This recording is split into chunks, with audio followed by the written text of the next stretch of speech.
सासों की एक बहू। बलविंदर की पहली बीवी को बच्चा ना होने के कारण वो दूसरी शादी करता है, लेकिन जब दूसरी शादी से भी बच्चा नहीं होता तो वो तीसरी शादी करता है, और तीसरी शादी करने के बाद भी जब उसे संतान का सुख प्राप्त नहीं होता तो वो डॉक्टर को दिखाता है। और फिर बलविंदर जी, दोष आपकी बीवियों में नहीं, आप में है।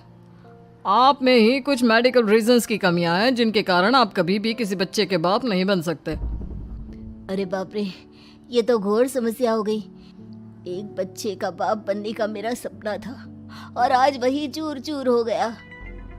3 बीवियों में पहली बीवी इंद्राणी, दूसरी बीवी सुधा और तीसरी बीवी कलावती। मुझे एक माँ बनने का सौभाग्य प्राप्त करना है। मुझे भी, इसीलिए तो मैंने शादी की थी।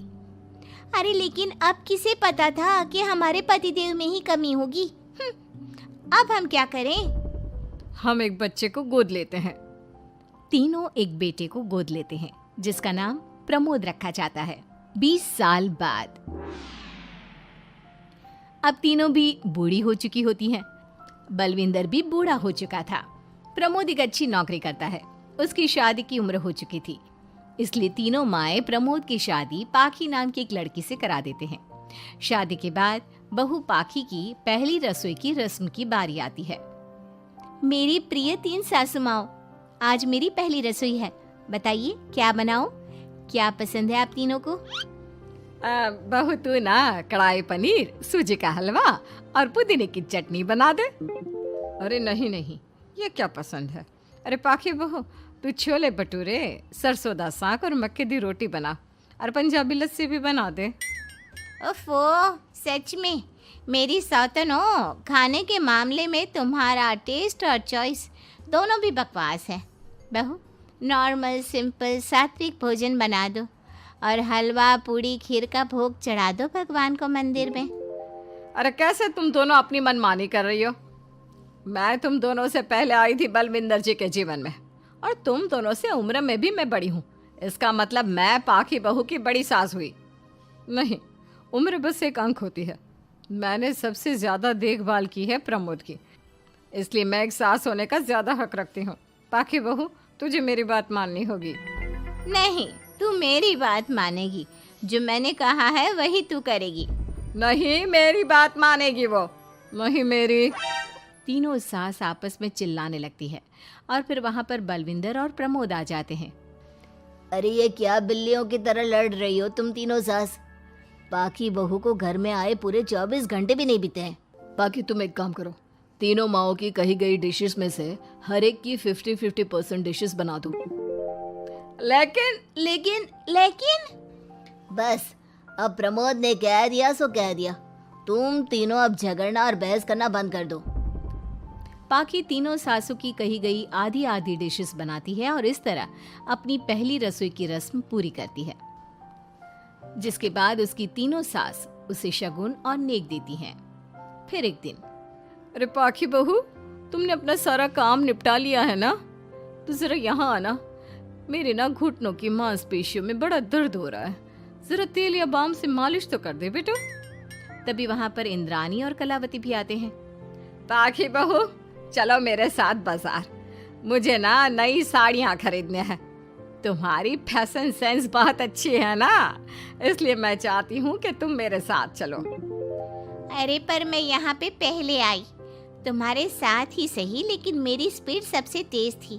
पाखी बहू, मेरे कमरे की अलमारी और पर्दे साफ कर दो ना, बहुत धूल जम गई है। मुझे खांसी भी आ रही है। अरे ऐसे कैसे तुम दोनों मेरी बहू को अपने साथ ले जा सकती हो? सबसे पहले मैंने बहू को कहा है कि वो मेरे घुटनों की मालिश कर दे। अब जाओ, 1 घंटे के बाद अपनी ये फीकी शक्लें लेकर फिर से आना।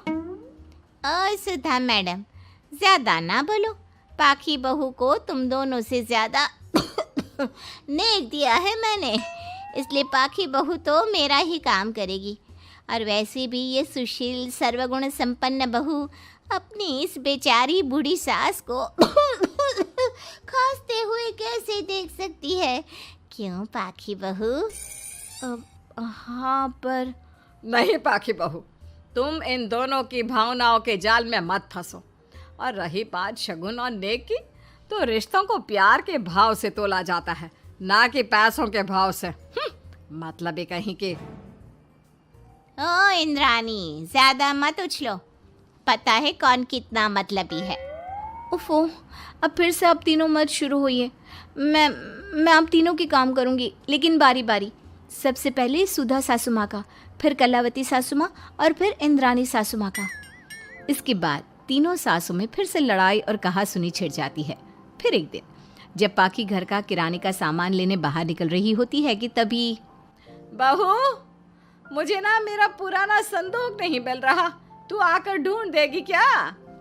अब ठीक है इंद्रानी सासू माँ। पाखी इंद्रानी के कमरे में जा ही रही होती है कि तभी उसे सुधा रोक लेती है, हाथ में खूबसूरत साड़ी लिए।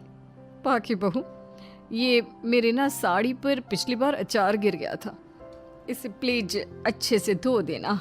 वो कल शाम को विमला जी के बेटे की शादी में जाना है ना, एक ही बार पहनी है ये साड़ी मैंने।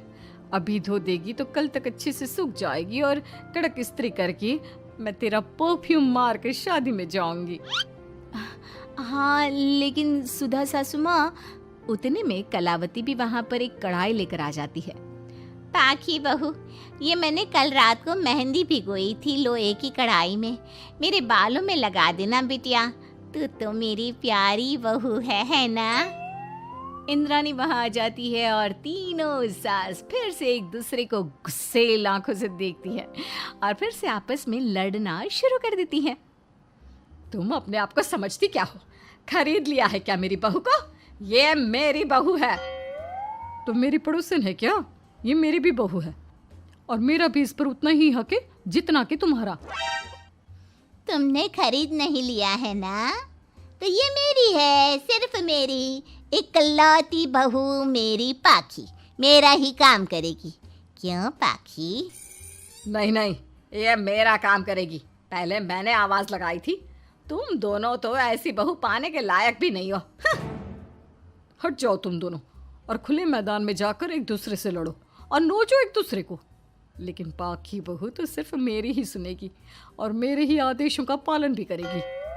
तीनों सासों के बढ़ते झगड़े को देख पाखी अपना आपा खो देती है और जोर से चिल्ला पड़ती है, बस बहुत हुई आप तीनों की तू मैं। अरे रोज ना ड्रामा लगाती रहती हो, 50 साल की बूढ़ी औरतें हो गई हो, फिर भी बच्चों की तरह लड़ती रहती हो। अब बस बहुत हुआ।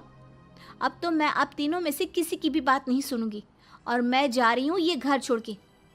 अब मुझ में और सहन शक्ति नहीं बची, मैं चली। अब लड़ो झगड़ो, एक दूसरे को मारो पीटो नोचो, जो करना है करो। पाखी अपना सूटकेस लेकर घर से बाहर निकलने लगती है। तभी तीनों सास बेहद घबरा जाती हैं और भावुक होकर पाखी से विनती करने लगती है, पाखी बहू हमें छोड़कर मत जाओ ऐसे। अरे हम तुम्हारे बिना मर जाएंगे। इतने कम समय में ही तुम हम सबकी जीने की वजह बन चुकी हो। माफ कर दो हमें बेटा।